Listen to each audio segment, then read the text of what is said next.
Let's talk about Medicaid waivers. The Medicaid waiver programs are the best way to provide funds and services for any age person in our country. And it's a more progressive use of funding because the money follows the person.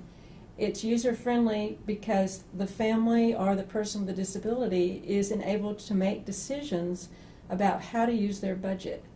And it's the highest level of funding that a person can get in our country. So it comes from the federal government to the state level, and the bad news is that the funds are allocated at our state level, and so Texas is among the worst users of the Medicaid waiver programs in the country because we have so many people not able to use them. We have long waiting lists for our programs.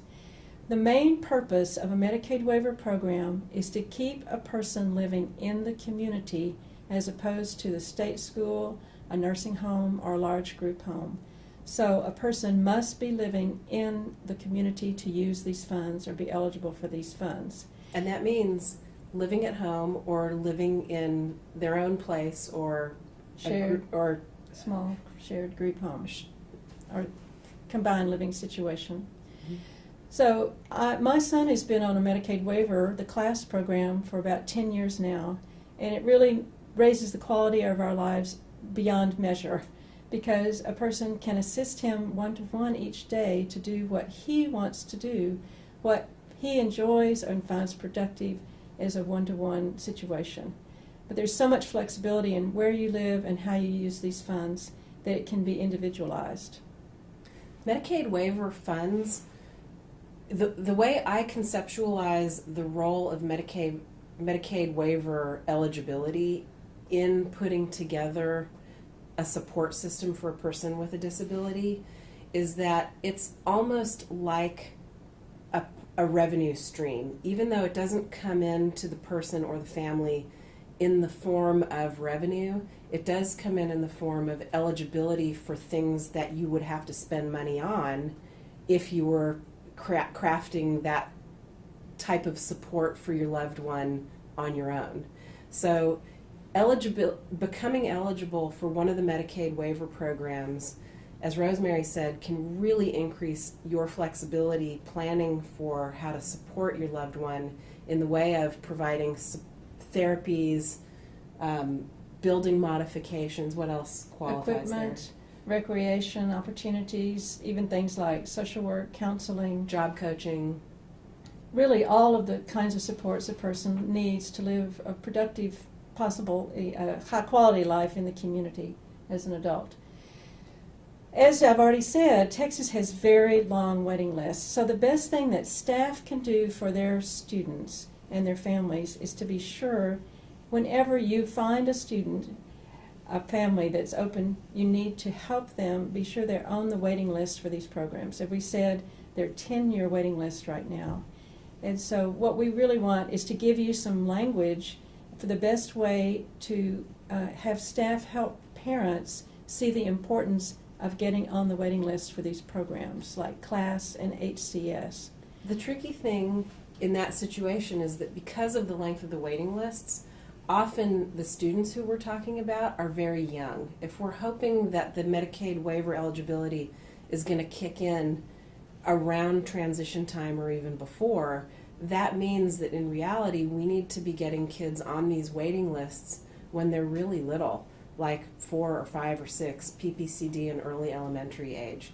The thing that's tricky on the family side for that is that there is so much growth and development still yet to come that oftentimes parents really don't know how that's going to go for the kid. And it's a hard conversation sometimes when we're talking about supports for what could be pretty significant disabilities, and we're also dealing on the family side with a lot of hope that the student is going to grow out of it, that we're going to be able to intervene enough to teach them to work around it, and that really that the kid isn't going to need this kind of support in the long run. So it can be a dicey conversation for professionals and families to have because of the timing.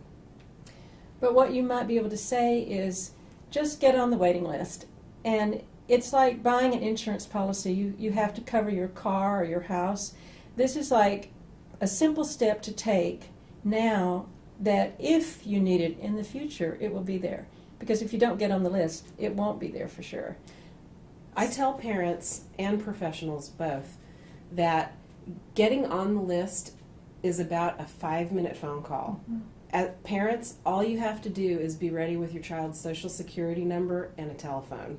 You can get your kid on the list in that 5-minute phone call, and after that, you're not committed to anything, you're not locked into anything. Years later, when their number comes up and it's time to engage in that eligibility conversation, if they've made enough progress and grown out of everything they need to grow out of, they will either not be found eligible for Medicaid waiver programs, or you can decline it. It does keep an option open, like Rosemary says, like an insurance policy early on, that we don't want to foreclose and then later discover that this would be a really needed and important support, and then we have to start that 10-year clock ticking. And you don't have to prove eligibility when you get on the waiting list, as you were saying, Carolyn. So it really is a simple thing to do. And last thing we have to remind families of is that you will get communications from the state agencies once a year while the child is on the waiting list. So you do have to remain aware of responding to any communication from a state agency and keeping your contact information up to date, so that when the day comes for great celebration and you get on this list, you get the eligibility, you finally come up for these services, they can find you. Thank you.